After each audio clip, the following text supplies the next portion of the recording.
রাত পোহালেই দেশের অন্যান্য জায়গার সাথে চতুর্থ দফার নির্বাচন বাংলায়। রাজ্যের 8টি আসনে নির্বাচন রয়েছে, আর তাই সেই নির্বাচন উপলক্ষে ব্যস্ততা দেখা গেল বীরভূমের রামপুরহাট ও সিউড়ি ডিসিআরসি সেন্টারে। ভোটকর্মীরা ব্যস্ত ইভিএম সহ ভোটের সরঞ্জাম বুঝে নিয়ে নির্ধারিত বুথে যাবার জন্য। কেউ কেউ বা বুঝে নিচ্ছেন এবং মিলিয়ে দেখছেন সবকিছু ঠিকঠাক আছে কিনা। যারা মহিলা ভোটকর্মী তারাও ব্যস্ত ভোট গ্রহণের জিনিসপত্র বুঝে নিতে ওই দুটি ডিসিআরসি সেন্টারে। ফলে তারা তো একে একে রওনাও দিচ্ছেন নিজের গন্তব্যে। বীরভূম লোকসভা কেন্দ্রে এবার সর্বমোট 12 জন প্রার্থী প্রতিদ্বন্দ্বিতা করছেন। তবে মূল প্রতিদ্বন্দ্বিতা 3 প্রার্থীর মধ্যে, যার একজন হলেন তৃণমূলের প্রার্থী শতাব্দী রায়, অপরজন হলেন বিজেপি প্রার্থী দেবতনু ভট্টাচার্য এবং অন্যদিকে বাম কংগ্রেস জোট প্রার্থী মিল্টন রশিদ। সোমবার সকাল 7টা থেকে ভোট গ্রহণ শুরু হবে এবং সন্ধ্যে 6টায় ভোট শেষ হবে বলে নির্বাচন কমিশনের পক্ষ থেকে নির্ধারিত আছে। বীরভূম কেন্দ্রের মোট বুথ সংখ্যা 1943টি, আর নিরাপত্তার জন্য থাকছে 131 কোম্পানি কেন্দ্রীয় বাহিনী। এছাড়াও 6172 জন রাজ্য পুলিশও থাকছে।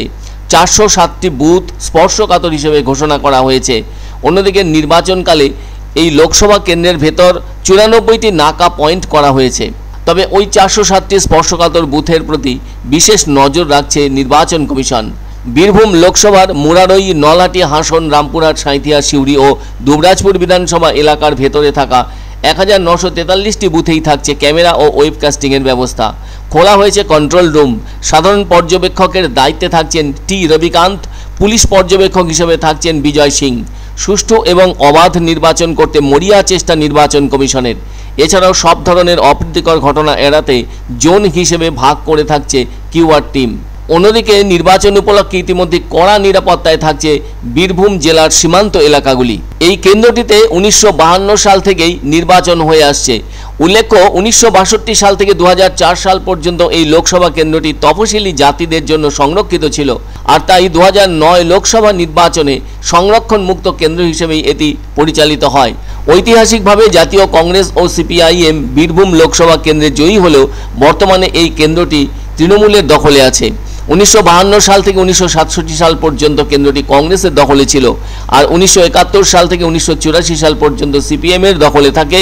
আবার 1989 সাল থেকে 2004 সাল পর্যন্ত সিপিএমেরই দখলে থাকে। সব মিলিয়ে টানা 33 বছর ধরে এই কেন্দ্রটি সিপিএমের দখলে ছিল, যা এখনও পর্যন্ত একটা রেকর্ড। তবে 2009 সাল থেকে 2019 সাল পর্যন্ত পরপর 3 বারের সাংসদ তৃণমূলের শতাব্দী রায়। উল্লেখ্য, 2019 সালে তৃণমূলের প্রার্থী শতাব্দী রায় পেয়েছিলেন 36% ভোট এবং বিজেপির দুধকুমার মণ্ডল পেয়েছিলেন 30% ভোট। সেবার 85% মানুষ ভোটদানে অংশগ্রহণ করেছিলেন। তবে বীরভূম লোকসভা কেন্দ্রের অধীনে থাকা বিধানসভা কেন্দ্রগুলিতে 2021 সালে তৃণমূল কংগ্রেসের আধিপত্য বিরাজ করছে। তবে বীরভূম আসনটি পাওয়ার ব্যাপারে যথেষ্ট আশাবাদী গেরুয়া শিবির। সেদিক থেকে কিছুটা অস্বস্তিতে আছেন তৃণমূল প্রার্থী। ফলে রাত পোহালেই গণদেবতারা আসবেন ভোট কেন্দ্রে তাদের অধিকার প্রয়োগ করতে। অন্যদিকে বোলপুর লোকসভা কেন্দ্রটি তৈরি হয় 1967 সালে। এই কেন্দ্রটি 2009 সাল থেকে তপশিলি জাতির প্রার্থীদের জন্য সংরক্ষিত। 2019 সালে তৃণমূলের প্রার্থী অসিত মাল জয় পেয়েছিলেন। কেষ্টহীন বীরভূমের মাটিতে তৃণমূল বোলপুর লোকসভা কেন্দ্রটি ধরে রাখতে কোমর বেঁধে নেমেছে। তবে সবটাই দেখতে হলে 4 জুন পর্যন্ত অপেক্ষা করতে হচ্ছেই।